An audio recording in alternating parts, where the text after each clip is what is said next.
You're listening to Soundside. I'm Libby Denkman. Want to scare an apple farmer? Just say one word: Honeycrisp. Okay, I'm kidding, but apparently they are hard to grow. That is according to a recent story in the Wall Street Journal calling the variety a farmer's nightmare.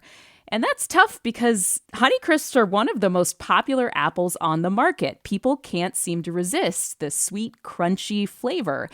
So there's a high demand for these apples, but Honeycrisps are reportedly pretty demanding in return.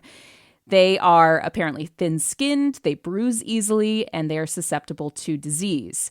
Washington is the biggest apple producer in the entire country, so we know we have a big number of apple farmers out there to help shed some light on this. Bill Clark and his wife Angell run the Diamondback Acres farm in Chelan. They've been growing Honeycrisps for years. So I would say, Bill, that you're an expert on this subject, and so I'm happy to have you on the show today to talk more about it. Bill Clark, thank you very much for being here. You're welcome. What can I do for you today? So can you first describe your farm and how long you've been growing apples there? Wow, we started in the Angel and I started in the mid-late 80s. We switched to organic in the early 90s, and have been certified organic since 1995. We've been growing Honeycrisp since 2001. So what did you think when you first came across the Honeycrisp apple, when you first tasted it, before you started growing it, but when you first were like, hey, this new variety, I'm going to give it a try. What were your first impressions of that apple? So we grafted our first block in 2001, and for whatever reason, we actually had a little bloom that year, and we had one apple, and it got big. It was the size of a grapefruit, Whoa. and typically an apple gets that big, and it's just not a good eating experience.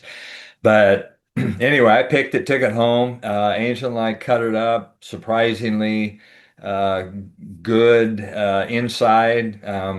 Honeycrisp, of course, as you know, is very juicy. It's got large cells.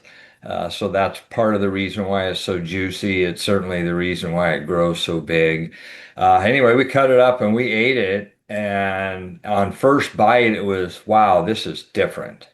This is something that all the other apples lack. So we got excited and we grafted more the next year, even though we still hadn't sold an apple. In fact, we didn't sell an apple for at least 3 years. Yeah, it sounds like you were kind of sold on that first apple because it was so delicious and something that you felt like, oh, people are going to want this. Is that right? First apple, first bite. Wow. And so you started to grow more Honey Crisps. Now, how many do you grow? Oh, now you're making me think. So we've got 45 acres of Honeycrisp, all all certified organic, which your whole article here is about the difficulty of growing it, and anything organic is more difficult than conventional. So that adds another layer onto it. Let me ask you about that. So we heard from the Wall Street Journal report that these apples are tough, that they're thin skinned, they bruise easily, and they're more susceptible to disease. Is that your experience, or do you think that the Honeycrisp is difficult to grow? Absolutely. You mentioned a couple of them. The thin skins makes it much easier to bite into, to chew, to swallow, all of that.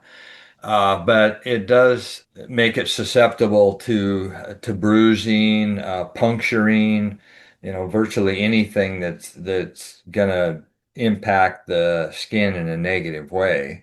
Um, They grow big, so if you're in a warmer area, an area that typically grows maybe large size apples anyway, then it's going to grow gargantuan apples. And bigger isn't necessarily better. Honeycrisp is prone to bitter pit, which is related to a deficiency of calcium in the apple trees. Apple trees do not do a good job of transferring calcium and or keeping it in the apple, and so in a lot of cases, when they get large like that, they'll bitter pit really bad. And actually, only I don't know if you know what bitter pit is, but it's a little dark spot on the bottom of the apple, and you can have dozens of them on the bottom of the apple. But it only takes one to cull the apple at the warehouse. Oh, One wow. little one. If they can see it, it goes down the juice chute. Yeah. So then, with all of these extra layers of difficulty, is the Honeycrisp something that you have to either hire more people to take care of, or takes extra time, or like, how do you overcome all these problems? Okay, so I didn't go through all the problems. No, yeah, keep going. All right.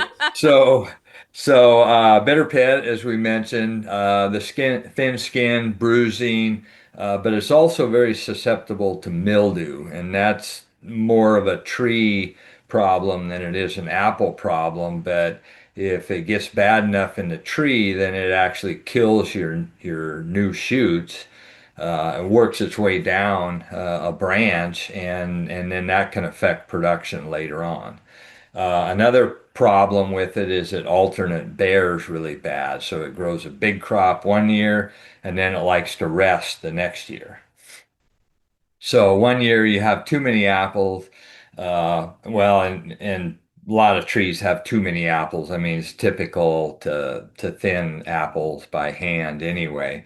But you've got way too many apples one year, really difficult to get enough apples thinned off chemically or by any means other than hand thinning. And then the next year you come back with maybe uh, gosh, even just a quarter of a crop or even less. And so that's really hard to deal with as a farmer because you're still spending money whether you've got apples there or not. Wow. Any other problems? Well, they sunburn fairly easy. So What? They sunburn? right.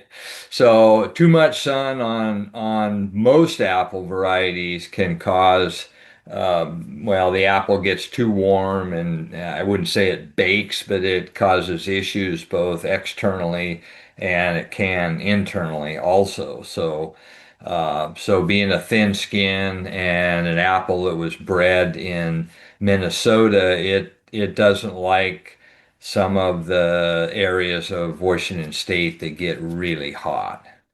Wow. So, how do you overcome all this? Like, is it just more man hours out there, you know, tucking in the Honeycrisp at night and making sure that it's feeling comfortable and not mildewy and, all that stuff? Or, I mean, what is the solution there? Does it just take a lot more work and money to grow these? So throwing more money at it helps, but it doesn't solve all the problems. A significant part of it is your location, and I would say that with most apples, really. But Honeycrisp, I think, is especially sensitive to mediocre or a poor growing location. And when I say poor growing location, I mean for that apple, not apples in general. So a warmer site, lower elevation, say Columbia River level is going to be difficult just because there's so many heat units there, so many days of the year. So our best blocks are in what I would call cold canyons where they don't have the growing heat units each year. You know, we have a late spring, we have an early fall, and then cooler every day. So our fruit doesn't get as big there, but it gets big enough. And that's one of the reasons why we first started with Honeycrisp or gave it a try is because we have areas that have difficulty growing most of the other varieties of apples.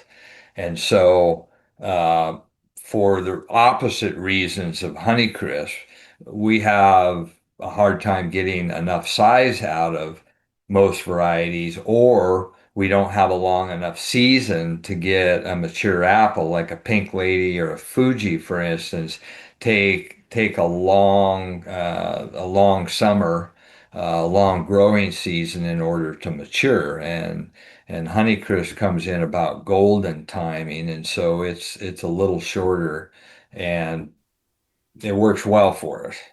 What is golden timing? What does that mean? Well, so red delicious timing in Chelan, you know, somewhere around the 1st of October, give or take, and Goldens would be a good week ahead of that. Oh, so they come in a little early. I get it. Right, right. Yeah. So there are some ways in which, for you, and in certain conditions in Chelan County, that the Honeycrisp has advantages compared to other apples. Well, it's better tasting. That's a good advantage. But with like the growing time and the, maybe the liking those colder areas of the canyons, like it sounds like in some places it's better suited than other Oh, absolutely. varieties. Right, absolutely. So the opposite end would be maybe, I mentioned a pink lady, which requires a longer growing season. So if you're down on the river, you're Mattawa, the Tri-Cities, something like that, where you've got the heat units, you know, that works out well for them, but it doesn't for us. So the opposite is true with Honeycrisp. It's going to be much more difficult for them to mitigate all the issues, the heat issues of Honeycrisp versus where we're at. So that doesn't have much to do with my skill as a grower. It's just planting the right variety in the right location. And I read about there are things you can do to mitigate the calcium deficiency, like spraying calcium, right? What about when you say that they are prone to sunburn? Like, is there sunblock for apples? There actually is. What? Uh, there's several different types that you can spray on the tree. People use water as a cooling agent. You may have seen some shade cloth on orchards. I have seen shade cloth. Yeah, yeah. Okay. So all of those are ways that you can help reduce that sun exposure and that heat buildup. Before we go, I've had Kate Evans on the show before, who's the Washington State University apple breeder who developed the Cosmic Crisp, and which is basically, for people who don't know, a combination of the Honeycrisp and a hardier apple, the Enterprise. Those Cosmic Crisps have been growing in popularity apparently, but they can only be grown in Washington State. So in terms of the nationwide apple, they, I think, just cracked the top 10 for people. From your perspective, do you think that the Cosmic Crisp or any other apple variety could ever take the Honeycrisp's crown in terms of being the most popular eating apple? Well, anything's possible, right? Um, so just so you know, that's not the only Honeycrisp cross that's out there. Sweet Tango is a Honeycrisp cross, Sugar Bee, Evercrisp. I think I'm probably forgetting a couple. They're all better than average, and they have different attributes. Cosmic Crisp, of course, is more available than any of the other ones. And Cosmic Crisp has some really, really good qualities, and certainly they're an easier apple to grow than a Honeycrisp. Um, if you're comparing the two, they're a denser apple, so they're harder. They're not quite as easy to bite into. They have a thicker skin. The thicker skin helps protect them against sunburn and also against bruising, so they're a little more grower friendly. I don't think they go through or have the issues with mildew that Honeycrisp does, or bitter pit, either one. So it's going to be more popular just because it's easier to grow. It's still a very sweet apple. I don't think it quite has the twang that Honeycrisp does, where you've got that sweet tart mixture. It's just a little bit more on the sweet side.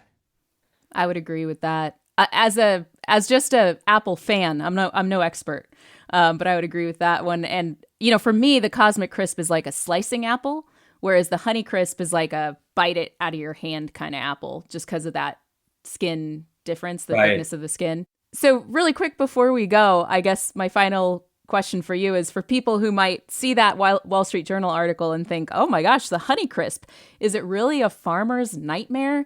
Do you think that's a fair verdict for the Honey Crisp, or is it a little bit more complicated than that? What do you think, Bill? Well, one man's nightmare might be another one's Pollyanna movie. They're very difficult, and if you're in the wrong place, yeah, they're a nightmare. Um, and there's plenty of folks that have planted Honeycrisp and either grafted or pulled them out. So, but that goes almost for any variety, honestly. I mean, they're very they're more site specific than most varieties for sure. And some farmers probably just aren't up to the extra challenge and the extra work either. Bill, thank you so much. This has been really fun. I've really enjoyed learning more about apples and apple growing from you. Bill Clark runs the Diamondback Acres farm in Chelan with his wife Angell, and he's well versed in the art of growing honey crisps. I'm going to think about this conversation every time now I'm in the supermarket and I see those honey crisps, the organic honey crisps, and think about all the work that goes into them. Bill, thank you very much. Oh, you're welcome. Thanks for listening to Soundside. By the way, this show is only possible because listeners support us. If you are able to give right now, check out the show notes for a link to donate. And don't forget, you can listen live on KUOW 94.9 FM Seattle at noon and 8 p.m. Monday through Thursday, or anytime online at KUOW.org.